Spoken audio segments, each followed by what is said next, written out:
ഇന്ന് children's day അല്ലേ, അപ്പോൾ നമുക്ക് എല്ലാവരുടെയും ചൈൽഡ്ഹുഡ് മെമ്മറീസ് ഒന്ന് പുതുക്കിയാലോ? കമോൺ. ചേച്ചിക്ക് കുട്ടിക്കാലത്ത് മറക്കാനാവാത്തൊരു ഓർമ്മ എന്തെങ്കിലും ഉണ്ടോ? ശരി. എൻ്റെ സ്കൂളും വീടും തമ്മിൽ അടുത്തടുത്താണ്. അപ്പോൾ എൻ്റെ വീടിനടുത്താണ് സ്കൂള്. അപ്പോൾ എനിക്ക് നടന്നു പോയാൽ മതി. അപ്പോൾ എനിക്ക് ചോറ് ഉച്ചയ്ക്ക് കൊണ്ടുപോകേണ്ട ആവശ്യമില്ല. അപ്പോൾ എൻ്റെ കൂട്ടുകാർ ഫ്രണ്ട്സൊക്കെ ചോറെല്ലാം വീട്ടിൽ നിന്ന് ദൂരമുള്ളവരൊക്കെ കൊണ്ടുവരും. അപ്പം ഞാൻ വീട്ടിൽ പോയാണ് കഴിച്ചുകൊണ്ടിരുന്നത്. അപ്പോൾ എൻ്റെ കൂടെ ഉച്ചയ്ക്ക് കൂടെ ഒരു 10-12 പേര് എന്തായാലും മിനിമം കാണും. അപ്പം അവർ ഞങ്ങൾ ഒന്നിച്ച് എൻ്റെ വീട്ടിൽ പോയിട്ട് കഴിക്കും.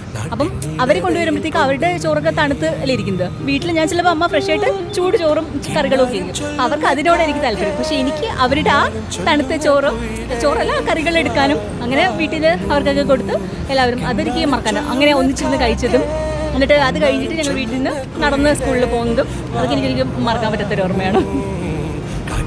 ചേട്ടന് കുട്ടിക്കാലത്ത് മറക്കാൻ പറ്റാത്ത എന്തെങ്കിലും ഒരു അനുഭവം? കുട്ടിക്കാലത്തായിട്ടൊന്നുമില്ല. നമ്മൾ 10-ല് 10-ല് എല്ലാം നല്ല കമ്പനിയായിരുന്നു. നമുക്ക് നല്ല സപ്പോർട്ടായിട്ടിരുന്ന ഒരു ടീച്ചറുണ്ടായിരുന്നു, അമ്മ ടീച്ചർ. ഞങ്ങളന്ന് സാംസ്കൃതായിരുന്നു ഇത്. ടീച്ചർ നല്ല സപ്പോർട്ടിങ് ആയിരുന്നു. ഞങ്ങളന്ന് കുറച്ച് പേരെ ഉള്ളായിരുന്നു സംസ്കൃതത്തിലോട്ട് പോയത്. ഒരു 5-6 മാക്സിമം 7-8 പേര്. അത് ആ ടീച്ചർ ഞങ്ങൾക്ക് നല്ല സപ്പോർട്ടായിരുന്നു.